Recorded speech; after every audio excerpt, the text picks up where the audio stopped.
So the NCHE offices are closed for July 4th. Obviously, a lot of things are closed for July 4th. But I didn't want this particular July 4th to pass without being able to do something live with people here. And particularly after the bill that passed yesterday passed, I wanted to be able to talk. So you'll see that I pre-recorded a brief message, a brief conversation about 1775. I'm going to talk about some of that today. I'm also going to talk about surprise, the Declaration of Independence. But I'm here because July 4th, 2025 needs some commentary, and history has something to tell us. So welcome to History Matters, and So Does Coffee, the YouTube, Facebook, StreamYard version. Okay, so and I can't, I'm in my mind, I'm trying to go through all of the things I normally go through. Annie, my partner in crime, is on comments here.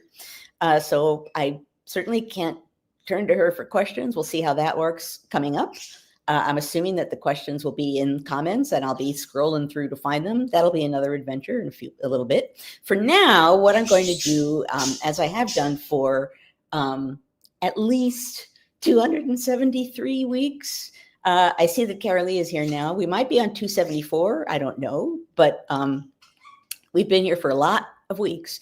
And as promised, July 4th, 2025, 1775, and the Declaration of Independence. Now, I want to say something at the outset, which occurred to me this morning, 274. Thank you very much. Occurred to me this morning. And perhaps other people are saying this. I don't know. Perhaps I get the thrill of having invented it. However, I saw someone reposted on some other social media platform a Twitter, I assume, post of a member of Congress sitting on a throne and saying, like, today is a wonderful day to celebrate July 4th because we passed the wonderful, so they say, bill, sitting on a throne. Okay, so I made a comment on that, that of all the things you're going to do on July 4th, sitting on a throne is not the one you want to do. Why? Because on July 4th, 1776, the colonists threw off the king. July 4th, 1776 is the original No King's Day. So if you want to make a big comment sitting on a throne, holding a gun, find a different chair. July 4th, 1776 is the original No King's Day. That's what happened. The Declaration of Independence, and I'm going to talk more about it momentarily, does two things. And we are more focused on one thing that it does, which is the beginning of it, the preamble, which talks about wonderful things about life, liberty, and the pursuit of happiness. I'm coming back to that too. But the second part of it at the time was particularly important, and it's the part that we normally don't focus on. And that's the big list of he has. He has, he has, he has. It's a list of 27 grievances that the king has committed against the colonies. The Declaration of Independence declares independence, but it explains why. So it's not just saying we're independent. It says, you know what? Our king, kind of acting tyrannical. He's not fit to govern a free people. I'm going to come back to that because that's basically in the Declaration of Independence.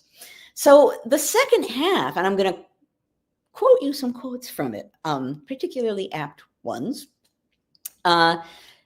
because what the Declaration of Independence does and what it says and the grievances that it's upset about really matter a lot, particularly today, this year. But before I get there, I want to talk about 250 years ago this year. Because for sure, 1775 doesn't get a lot of credit for anything. But it's really important for us to remember now, this year, because what 1775 represents is things that happened that led the way to the dramatic turn of declaring independence. 1775, in 1774, the same thing was happening, but in 1775, as I'm going to talk about momentarily, things took a dramatic turn for the worse, and the mood shifted. So in 1774, you have the string of acts against the colonies, because the colonies are protesting against changes in taxes and such. I'm not going to go into detail with the coercive acts and the stamp acts and all of the acts. 1775, however, you get something new. April of 1775, you get Lexington and Concord. By that point, hostility has been brewing. By that point, you've got British regulars already in Boston. By that point, it's clear that, how do I want to put it? The tension is thick and things are looking bad as far as it goes between the colonies and the mother country.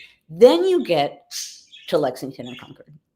And what you end up happening is you get British regulars shooting at British subjects.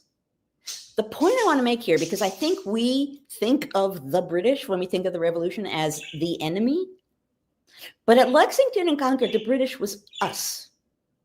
At Lexington and Concord, essentially, our own army fired at us. The military turned against us. That's what happened at Lexington and Concord. And yes, they were British regulars. However, the meaning of what happened there, the visceral kind of meaning of it, was that our own army, in a way, had now begun killing us. That was part of the huge impact of Lexington and Concord. It was stunning to people. I went this morning, and I wish I had had time to do some newspaper research. I didn't, but I did some preliminary research. And what you see is people of all kinds writing to each other, essentially saying, I don't believe it. What? How can this be? I have a couple quotes here. There's a letter from Benjamin Franklin in May of 1775. This all happened in April. He says, you will have heard before this reaches you of the commencement of a civil war. The end of it, perhaps neither myself nor you, who are much younger, may live to see. Okay. He considers it a civil war. He thinks it bad things are going to happen. Who knows when they're going to end. He then goes on to say that the firmest union prevails throughout North America, that the response to that has been people coming together and, as he puts it, disciplining themselves morning and evening, preparing in case they need to do something to defend themselves, to protect themselves. So 1775, you have the colonists seeing their own forces of a kind turning on them and killing some of them. I'm not going to make obvious connections, but I'll just say ICE. You draw all the rest of the connections. That's happening. You have the shock of it. Here's and wonderful, this person is writing, I believe, to Adams, and he has the wonderful name Noble Wimberley Jones. 18th century names are wonderful. He says, in wars between fathers, sons, brethren, both lose, let which will conquer. So again, this is a war between fathers, sons, brethren. And he says, God only know where such matters may end, especially in which our lives, liberties, and all that is dear to us depends. Here's John Adams. The martial spirit throughout this province is astonishing. It arose all of a sudden. Since the news of the Battle of Lexington, Quakers are all carried away with it, right? Everyone is up in arms. Every day in the week, Sundays not excepted, they exercise in great numbers. Uniforms and regimentals are thick as bees. speaking as someone who lives at least most of the time in New Haven, Powder House Day is a day when New Haven celebrates Benedict Arnold, because when news of Lexington and Concord reached New Haven in April of 1775, Benedict Arnold, who was training troops and doing what these quotes are saying, people were suddenly like, wait, we have to defend ourselves. They're killing us in Massachusetts. Benedict Arnold ran to City Hall in New Haven. He demanded the keys to the Powder House so that he could arm his men and rush up to Lexington and Concord and take part and defend the colonists, right? I can't imagine Benedict Arnold is celebrated in any other place in the United States. I don't know, but New Haven celebrates him because the shock was so extreme in New Haven when they heard that British regulars were firing on British colonists. He and his men wanted to run to the spot to do something to defend the colonists. So that's a big part of what happened in 1775, and it's certainly worth thinking about today. Simply the meaning of having one's own armed forces turn against one, right? Shocking.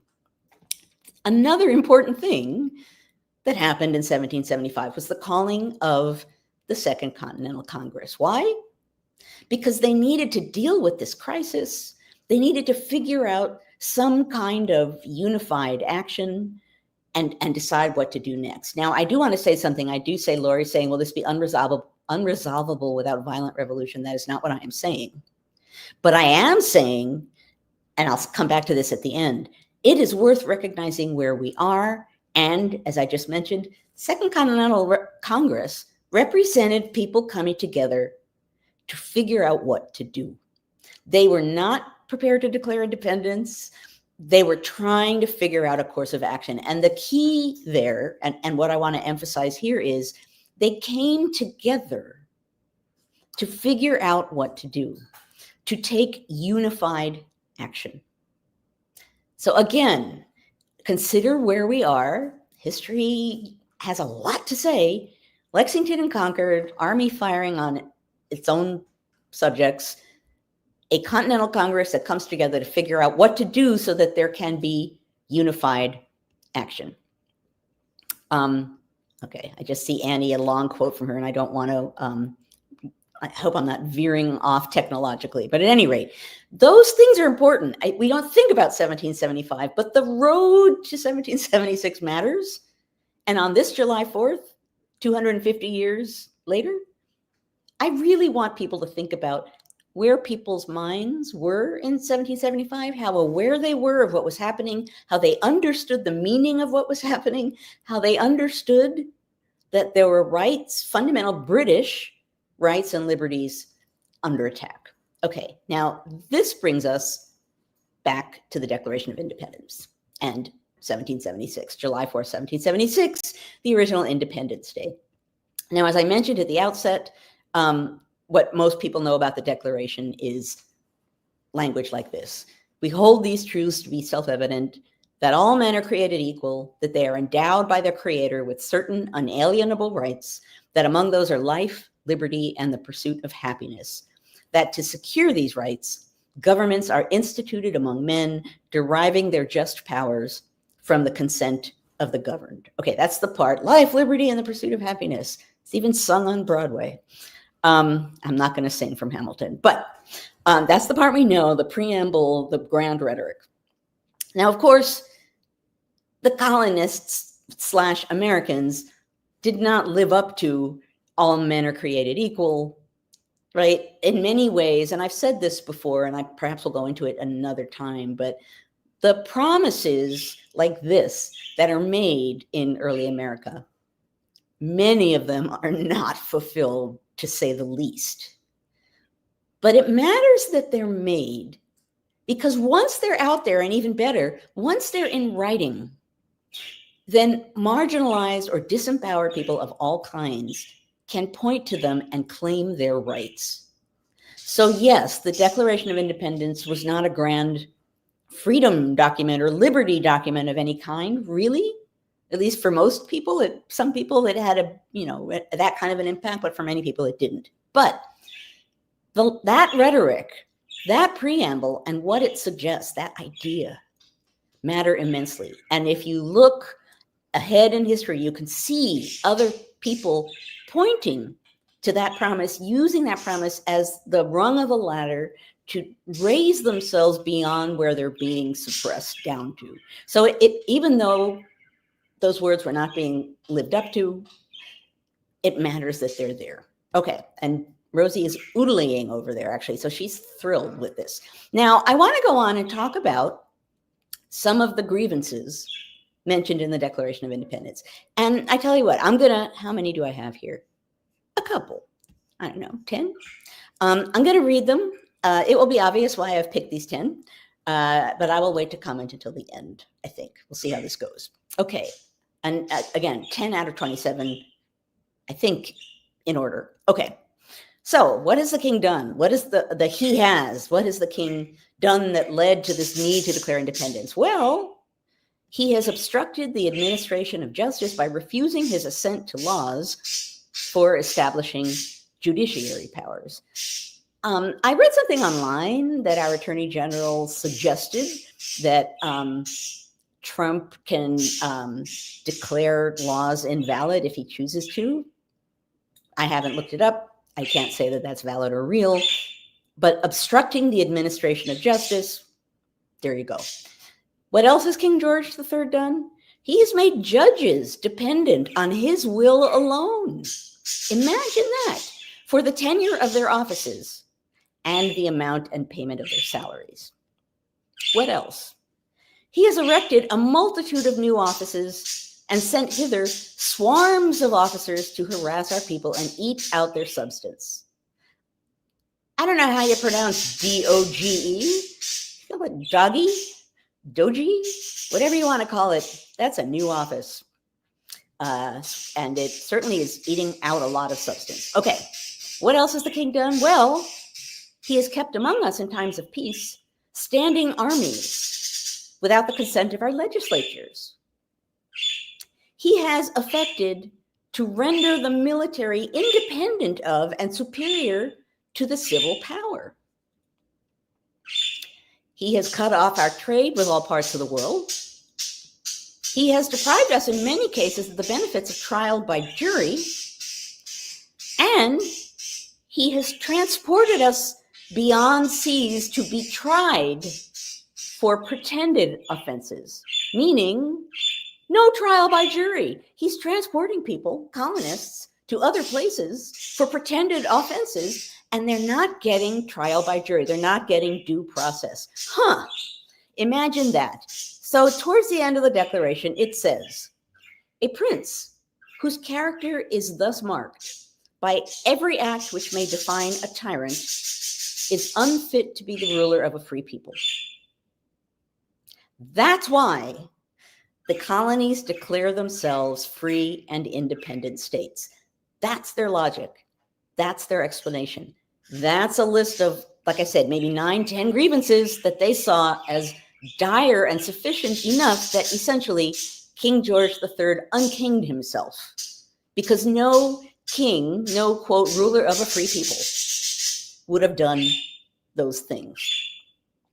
So basically, 1774 and 1775, and then the beginning of 1776, enabled the colonists to really be aware, to see, and often increasingly, dramatically, particularly Lexington and Concord, that their fundamental rights and liberties as British subjects were being violated, that their own government, the royal government, seemed to be turning against them, and there was nothing that they could seemingly do. They were petitioning and doing a variety of other things, and somehow they were not being heard.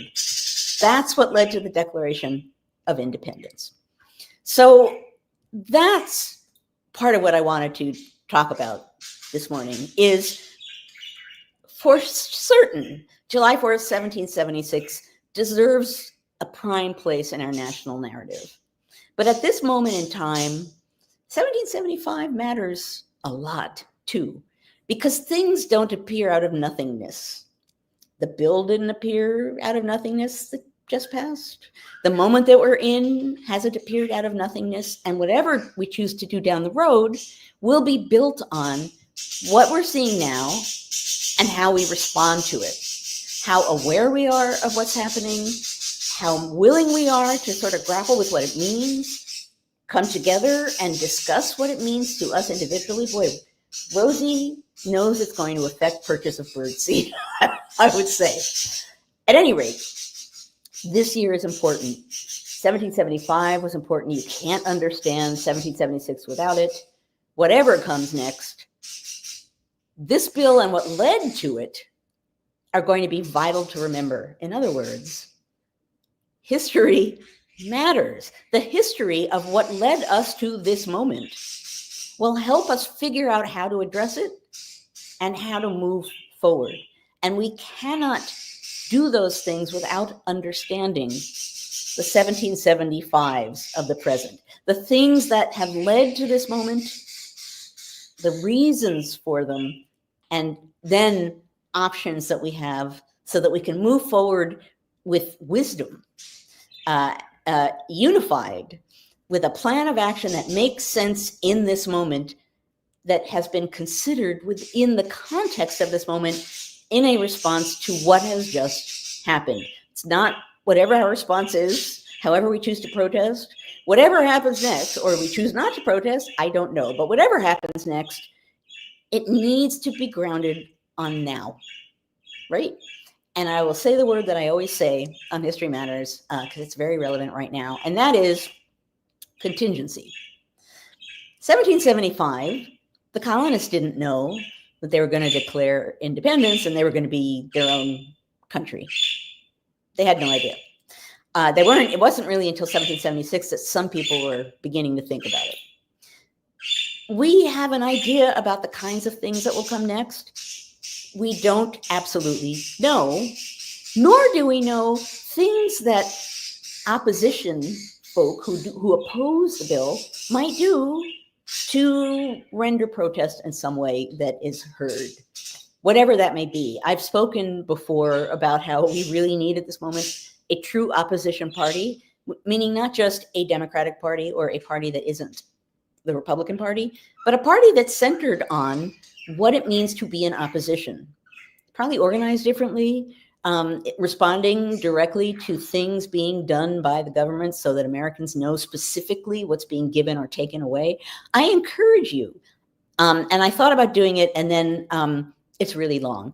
I encourage you to find online reputable, and I insist, reputable summaries of what the bill that was just passed does. I read some summaries that were so biased that I had to laugh.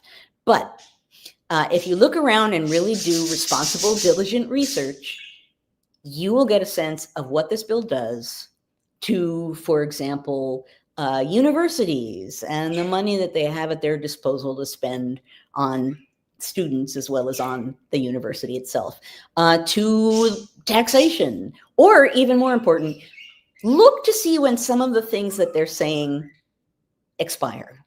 There are a couple of things that sound really good, and then they're due to expire in like a year, 2 years, little booby traps. Go ahead and do what you can to understand what's in that bill so that you can be clearly aware of and alert to precisely what is happening. Don't rely on what is coming out from the administration. They, I'm just going to say it, they lie. I was going to say they are strange with the truth. I always hesitate to say lie because in the 18th century and early 19th century, that was worth dueling. It's serious, but some of this is so deliberate and obvious. These people are not stupid. They're lying. So don't take for granted the truth of anything coming out of the administration. Equally important, don't take for granted the truth of anything else you read on liberal media or whatever it is. Read widely, think about what you're reading, maybe talk to others to see if they're reading the same sort of thing you're reading. Take this moment, have a 1775 moment to consider what is happening to consider the seriousness of what's happening, to figure that out for yourself. Take in all kinds of information, and then you figure out what that means. This is an important thing to do now. Okay, I'm 2 minutes early, and there are so many comments that I have not been able to pay attention to. And I am going to happily take questions now. Oh, mug. See, look at that. I'm in a different medium and I forgot. Okay, so those of you who are here and have not been here before, for 273 previous weeks, I have had a mug that relates in some way to the theme being discussed. And I don't remember who gave me this mug, and I'm so bad at that, and I apologize in advance. But I'll show you what it is, but then I'll read it, more important. This is a mug I was given that it has a code on the back that you can scan, and you get what happened on this day in history. It's very cool. But the part that I wanted to emphasize is this part. What it says is history, noun, a record of the triumphant, terrible, and ceaselessly astounding stories throughout time. Because that's where we are. Terrible and ceaselessly astounding, certainly ceaselessly astounding, even though we could predict a lot of this when it happens and it's right in front of you. You kind of can't believe that it actually is unfolding. So that is the appropriate mug for today. Oh, hold the QR code up to the camera. Oh, okay. I will do that for a moment or two so you folks can, I'll even come a little closer. Okay. I haven't looked at it, so I have no idea. Annie, I thought that was an Annie mug, and then I was afraid of saying that because I was like, oh, Annie favoritism. I thought that was an Annie mug. At any rate, okay. So we do not have a separate place to post questions, so I'm going to ask you to post questions. Amanda says that's the best definition of history. I think that's pretty good, right? Flabbergasting is better than astounding, maybe. We can add that too. Let's see if folks are going to add. Annie is Spartacus. Let's see if folks are going to add questions here. Annie is not here to take over this difficult task, so I'm experimenting. But let's see.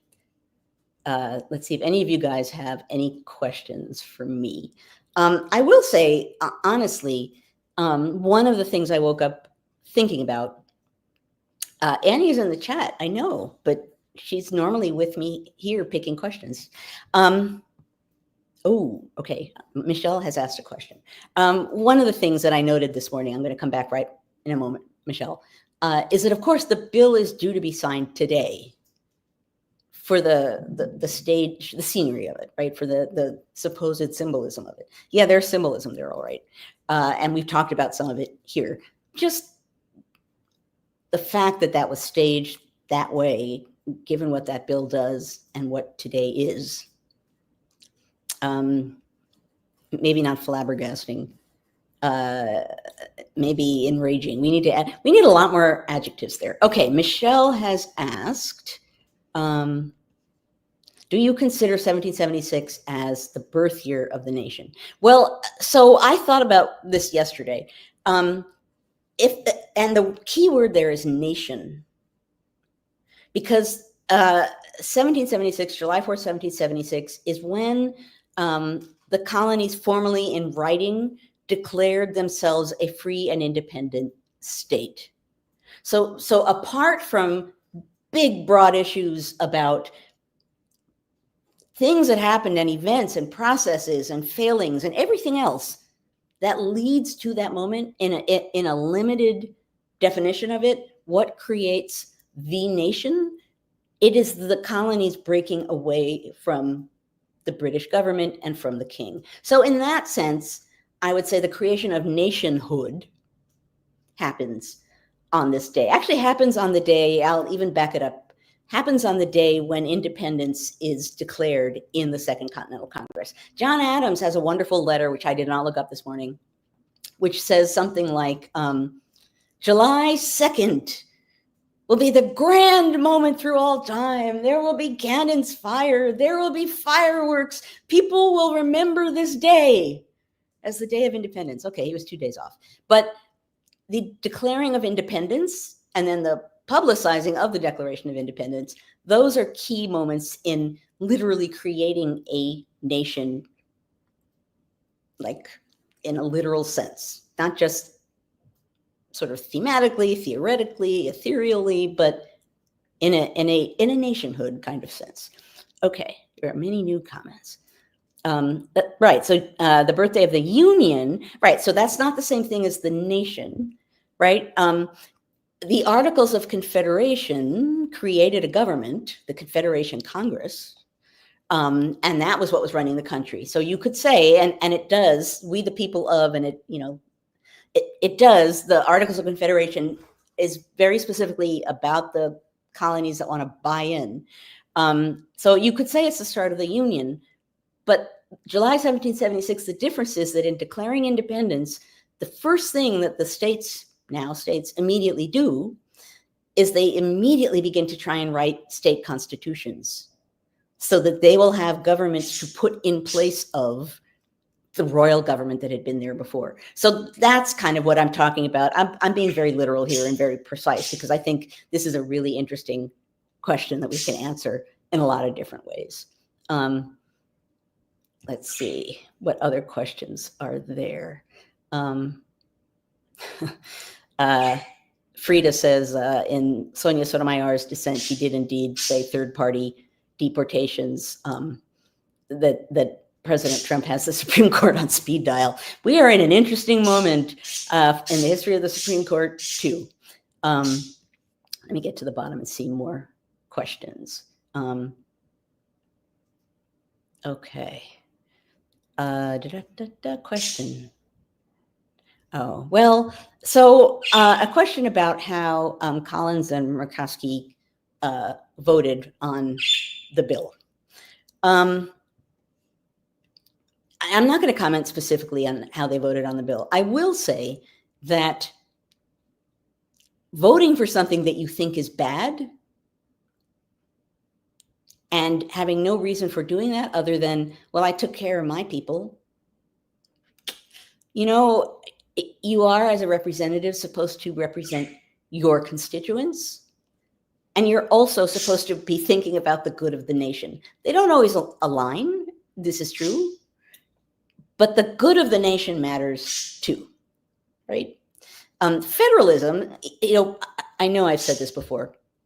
Federalism, the idea that there are two levels of government that we are loyal to at the same time, right? There's state level government and there's the federal national government as well. And the idea that there are two forms of sovereignty. It was confusing, it was complicated. It was the Constitutional Convention where they came up with this idea. Hey, you know what? We can have state governments and the national government as well. And we don't know precisely how that power will be divided, but it'll be divided. And then both of those things can be in play at the same time, and the states won't be surrendering their power to a scary national government. This made accepting the Constitution less terrifying because it wasn't ceding all authority to a big grand something. It was not, the states still matter. And of course, throughout time, what that means is that in this country, you constantly have a battle between who's responsible, whose right is it? State rights, not states' rights? We don't know. Federalism set that up. And now, as ever, I forgot where I was headed with that. I'm gonna assume that you guys know where I was headed with that, because I've already forgotten, and Annie isn't here to remind me. I did just see. Sam says this has gotten him from total despair to tentative hope. Okay, I want to address that because that's kind of a question. L, I hope I'm saying that is the way you want your name said, has a good suggestion here. If you have a question, put Q in a capital Q before it, so I'll be able to see it even more quickly. So here's the thing. There are a lot of reasons at this moment to be fearful and depressed, and I'm not going to deny that. But what I am going to say is politics doesn't end. It doesn't. Politics is ongoing, and for that matter, democracy, it can be halted, it can be stopped. It doesn't necessarily end. So I want us to focus for a moment here on something that people have been saying. It's all over. We're done. We're doomed. That's it. The end. That is not useful thinking, folks. And I understand why folks are thinking it. I understand why. But I also know that history teaches that grappling with, focusing on, organizing against moments of unfairness, it may take a little while, but they get responses. What won't help us is now sitting back and saying it's all over. And this always makes me feel sort of Pollyanna-ish. And I'm going to say it nevertheless because it's true, and it's part of what drives me every Friday morning to come and do this webcast for 274 weeks. I believe, speaking broadly, in the American people and what the American experiment represents. For all its failings, for all the people who don't buy into the experiment in government democracy that it represents, for all of the things that we can say, this really doesn't work, they don't fit, it's bad. Not all bad. Kind of like I said about the Declaration of Independence. What matters is the ideas and precedents that are out there. And what matters is having people who are aware that those ideas, that those liberties, that those rights exist, and that they're willing to work for them, protect them, defend them. There's a little firecracker outside. I like the fact that that little exclamation point to what I'm saying. I urge you not to park yourself in a, oh, well, I guess it's over, we're doomed mindset. I understand feeling it somewhat.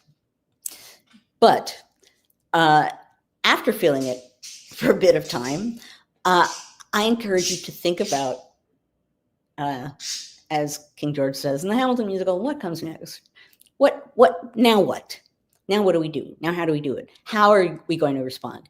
I am not going to deny that there is going to be ugliness to come. I cannot deny that and be truthful. But I can say that what folks with power right now would love more than anything else would be for us to sit down, lower our heads, and quietly submit. And that will serve people with power because they will keep that power. Not doing that, speaking up, speaking out, organizing in some way, educating yourself about what's happening and what it really means, all of these things mean that you, in and of yourself, are a force for change. And if you come together with others, you become a more powerful force for change. Change is possible, even at this dark point. So I'm with you. I've been having a couple of cocktails, not one a day, but a couple of days running. I understand the mindset, and I'm with you with that mindset. It's a dark, dark moment in American history. I'm not going to go into that now. I'll do it another time. My larger point is, in the same way that 1775 is important to remember because it leads up to the declarative moment, what happens after matters too, right? That when people sort of understood what was happening, they created the Second Continental Congress, they declared independence, and then they began planning what to do next. Writing constitutions, right? The first thing, they're like, woo, states have to have constitutions. We have to figure out how this is going to run. We have to figure out how this is going to work.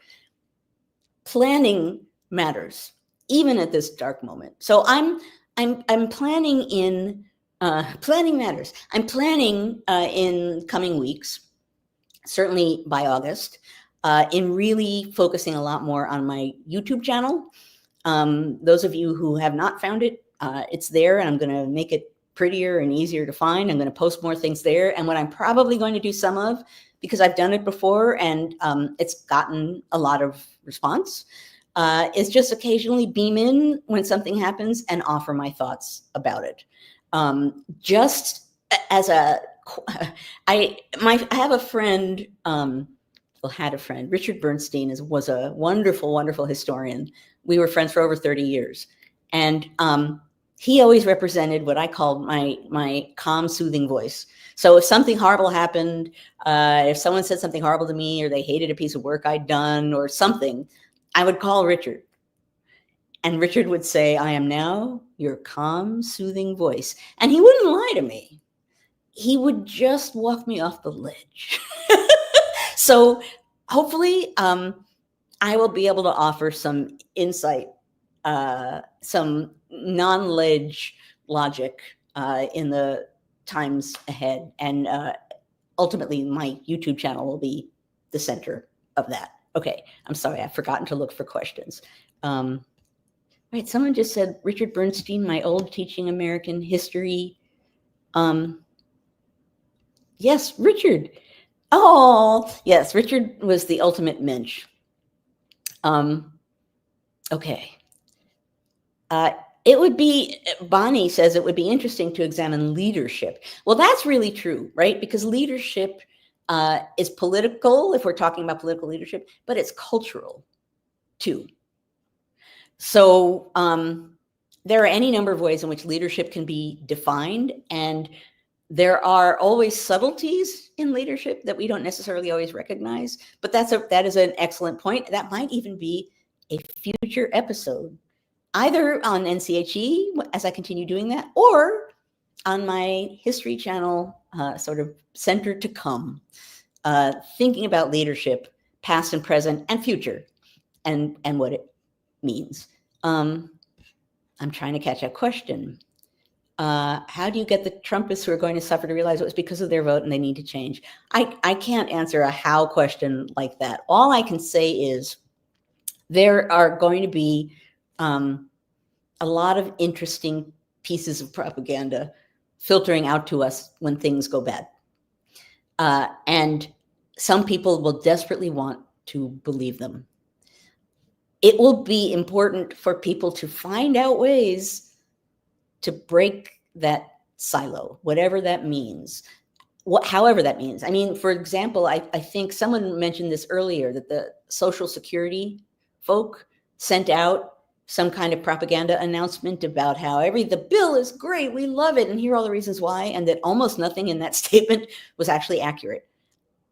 So there's a government agency just lying, right? So what's going to happen now is everyone talking about, and I read a newspaper this morning, I won't mention which one, that was like, the bill is great, look at these things that it did. And it did things like, it's funding border protection even more. Well, yeah, you could call the enormous increase of ICE agents to the point that it's bigger than the FBI. And, you could call that protecting the borders even better, but that's not really what I would call it. At any rate, there's going to be a lot of stuff coming out, acting as though things either aren't happening or they're happening, but for different reasons. I don't think, we're past a point, I think, where you can go up to anyone and say, I know you like Trump, but listen to me. But you can, rather than being confrontational in that way, say, I can no longer afford X because of Y, because of that bill. That's the logic of it, rather than being confrontational. Or you can ask, even better. I've done this with folks who support Trump within the last year. Why do you support him? Not confrontationally, right? Not like, why do you support him? But honestly, and I think the way I asked it was, I really want to understand. And I think I mentioned this when it happened. I talked to my Uber driver. I talked to a contractor, just random people that I came across who I ended up in one way or another knowing that they voted for Donald Trump. And what I said was, I've got you here for 10 minutes, and I really want to understand why you voted as you did. So can you explain it so that I can understand it? I really want to understand it. And I had really interesting conversations. And in both cases, the people who voted as they did, neither one had ever heard Donald Trump use the word dictator. Neither one. So at any rate, that was not confrontational. That was honestly, my question was honest. I need to understand how this made sense to you, because pundits are going to tell me, and media outlets are going to tell me, and politicians are going to tell me. I want to hear why people pulled the lever they did, checked the box they did. I want people to explain in a way I can understand why they did what they did, because I don't understand it. That is not necessarily a way to like convert people, but it's a way to open a conversation. And I think that's as important as anything else right now. Okay, trying to catch up. You got, the chat is always amazing. Oh, Richard is a wonderful point. Okay, I want to emphasize that too. Richard says, don't surrender patriotism and its symbols to the party that, and Richard is saying, doesn't believe in our most basic principles. I will say the first part of that, don't surrender patriotism and its symbols. That's really important. And particularly now, and then for most of next year, we're going to be hearing a very specific definition of what being patriotic means.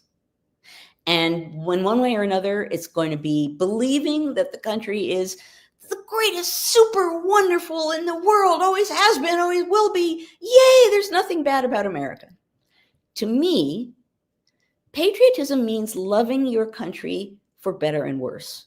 Patriotism means really understanding what your country is and how it's failed, wanting it to do better, understanding what allowed those failures to happen, and working in the future so that they don't. Being patriotic means loving your country, warts and all, and means wanting to work so that things that have been a problem in the past won't be a problem in the future. So I think, and I also don't surrender the idea that somehow or other the flag is not a symbol of people that happen to oppose this administration. That's bonkers, right? But that's an important point. If you are talking about the fact that you have angst, you're full of angst about where we are now. You're full of angst about where we are now in part because of what you love about the country. And that is to you under attack. You have angst now because of your patriotism, because of your love of country. So don't surrender that idea. Don't surrender, as you will be asked to over and over and over again in 2026. Don't surrender to the idea that love it or leave it. You love your country and you're patriotic, and you can't teach about gender and you can't teach about race because heaven forbid there are things that people do that, race. Yikes. If we focus on race and racism, we have to admit that America has been racist. Oh no. To me, if you're truly patriotic, you know that. Of course you know that. And once you know that and acknowledge that, then you can begin to reckon with the actual nation that we have and make it better and get past that. If you pretend it's not there and jump up and down with fireworks and just pretend nothing bad has ever been there, you will never go beyond where you are. Or you will, and it'll be in a really scary direction. So at any rate, I think that's a wonderful point. Don't surrender patriotism and its symbols, because our feelings are born of love of country, and we shouldn't forget that.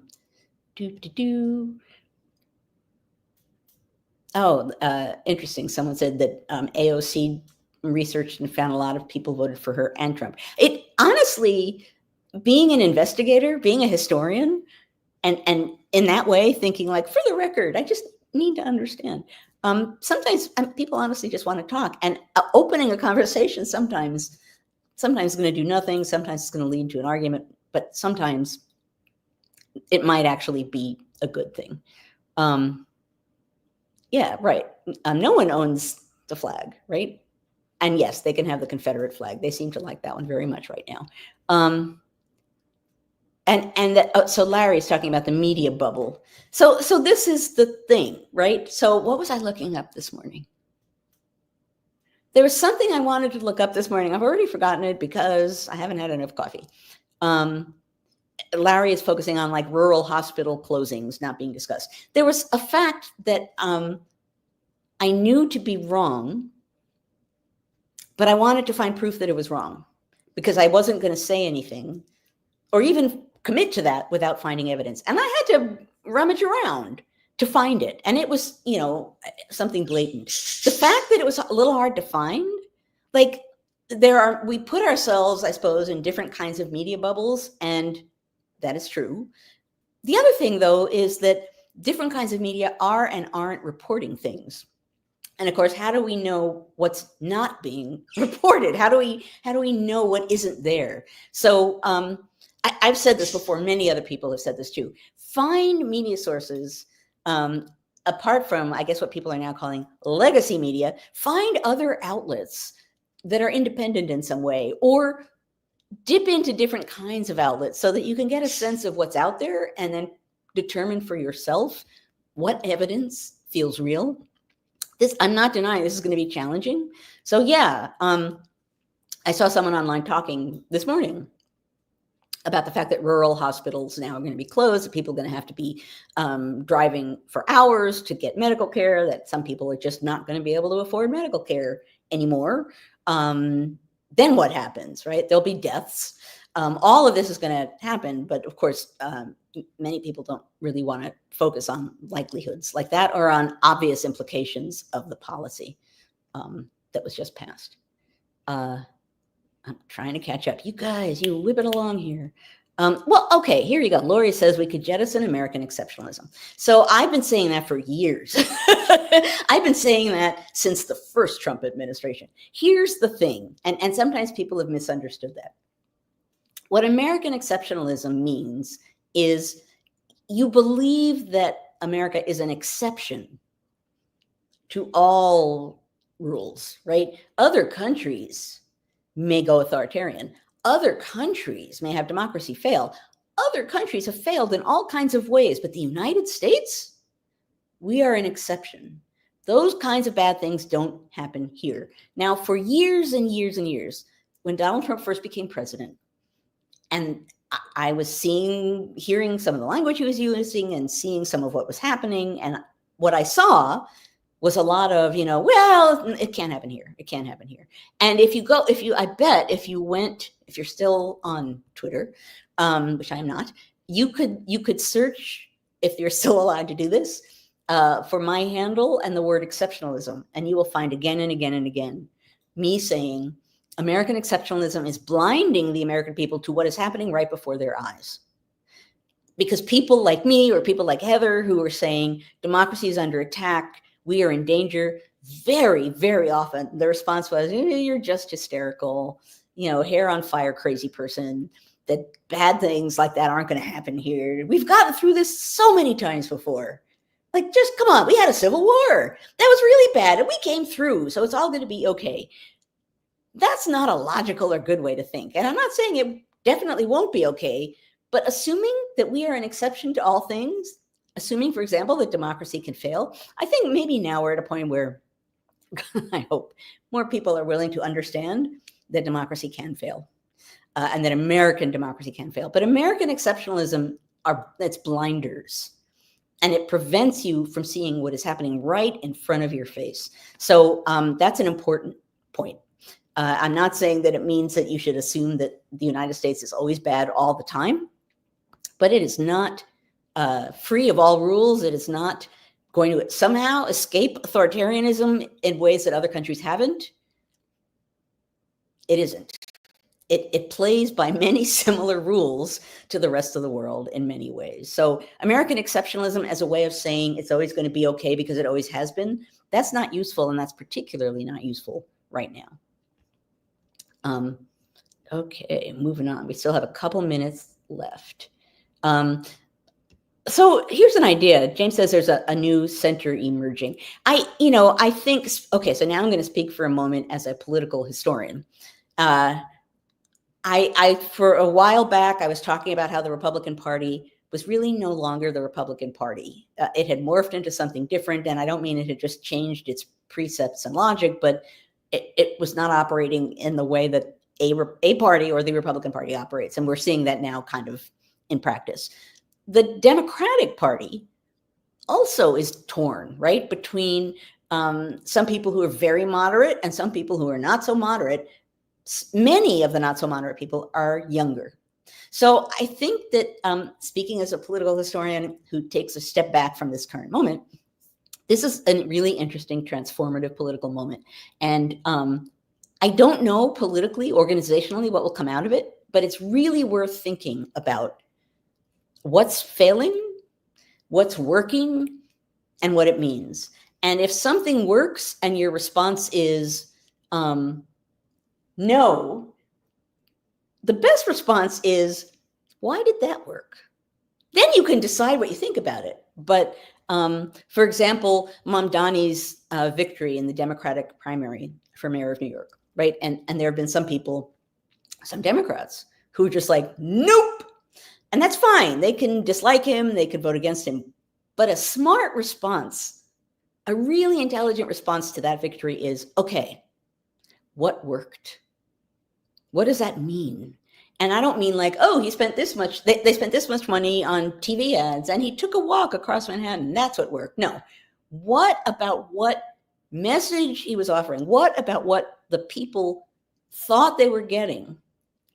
What rang true to people, and what does that tell us? It feels to me sometimes, and this is true across the political board, that people are so committed to tried and true polling, pundits, sort of institutional old school ways of doing things, that it's very hard for them to step away and see something that's very new or very different. Even if they don't like it, acknowledging that there's a different way of doing things, and maybe they don't like it and they don't want it, but maybe there's something good about it that's worth considering. This is a moment kind of along the lines of what I just said throughout this conversation, when it's worth keeping your mind open to what is or isn't working, even on a broad scale like that, politically. As a historian, if I were looking back to this moment and writing about Mamdani, the questions I would be asking would be, okay, so what did he do there that really pushed him over? And not, across with many people. What did he do? What message did he have? Culturally, intellectually, politically, what did he offer in that moment that gave him that kind of victory? And what does that say about where New York and the United States is right now? That's historical thinking. That's historian thinking, but it's also really savvy political thinking because it gives you tools to move ahead. Okay, we are right at the stopping point. I'm going to try and scroll through here. I'm sorry. I know that there are lots of questions that I missed. Daniel says, Heather said yesterday, I didn't think I'd spend my 60s dealing with this, but here we are. Yeah. Yeah. I mean, many people have said in one way or another, this is not what I thought my retirement would be like, right? Whatever retirement I was planning. Not sure what it's going to be now. And yeah, it's hard for me to imagine retiring, honestly. I don't know. I never think about it. Not smart. But like Heather said, I can't say that I assumed at this point in my life, at this point in my career, that this is what I would be doing. Never. And here I am, and here we are, and here we all are, and we do what we have to do. We step up to the challenge. The Revolutionary era presented colonists and then Americans with a fundamental challenge, and they stepped up to it. And we have our own fundamental challenge in our own times. And I believe that the American people can step up to it. We just have to get to a place where we understand where we are and where we come together to figure out what stepping up to that challenge means. That feels like an ending point to me. Okay, so folks, I tell you what, normally we have an after party here. And I think, actually for this week, I'm going to say no after party because I believe I can trim off the end. So in other words, in future weeks, I believe we could have an after party. And then when I post it I could post it without the after party attached. But until I know that, I don't want to open things up and then have it sit there on YouTube. So for this week, let us not have that after party. Annie's like, yes, we will figure it out. Coming close. For this week, let's not have an after party. But I hope those of you who are here and haven't been here before, I hope you will come back. We will be at NCHE in coming weeks. I'm going to figure out ways to have things be happening here as well. So basically watch this space. By the time we get to the end of August, my YouTube channel is going to be the place to go to hear me talk about history and politics. And it will have postings of my lectures of mine that are online. It will have my entire American Revolution course from Yale online. I'll occasionally write things for it and put it online. So it'll be a little history and politics center, ideally, by the end of August. So I offer that to you. I make that promise to you. Now I have to figure out technologically how to do it. At any rate, thank you guys all for coming. Thank you as ever for either being part of this community on and on and on, or for now maybe joining us and becoming part of this community. For those who are new, this is a true community doing precisely what I say we should be doing every week, coming together to talk about what's happening, sharing ideas and figuring out what's going on. We don't necessarily all have to agree, but coming together in this way week after week because what's happening is important. Imagine for 274 weeks, we've been here trying to figure out like now what's happening and how can we understand it better? That's commitment and that's community. So I hope if those of you who are here for the first time, hope you will come back again. Watch this space. I'll put something up on YouTube explaining where to go since we're kind of in a transitional moment. One place where you will be able to find me next week will be, and I'm going to read this say this two or three times. The National Council for History Education has been sponsoring History Matters for 274 episodes and will continue for a time.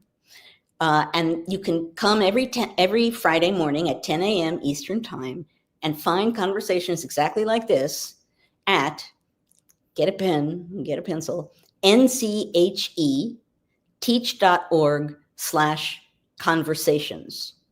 That's NCHE teach.org/conversations. You will find on NCHE's YouTube channel and also at that URL, you will find past episodes. All of those past episodes are online and available. But in coming weeks, you will see conversations like this being live there. And I'm going to see what I can figure out so that I can have it live in other places at the same time. Pray for me, folks. This is technology. I can't make any promises, but I'm going to really try. At any rate, down the road, I know I will see you all on my YouTube channel. Everyone, do something to commemorate the 4th of July and to commemorate what the United States means to you. Have a good day off, folks.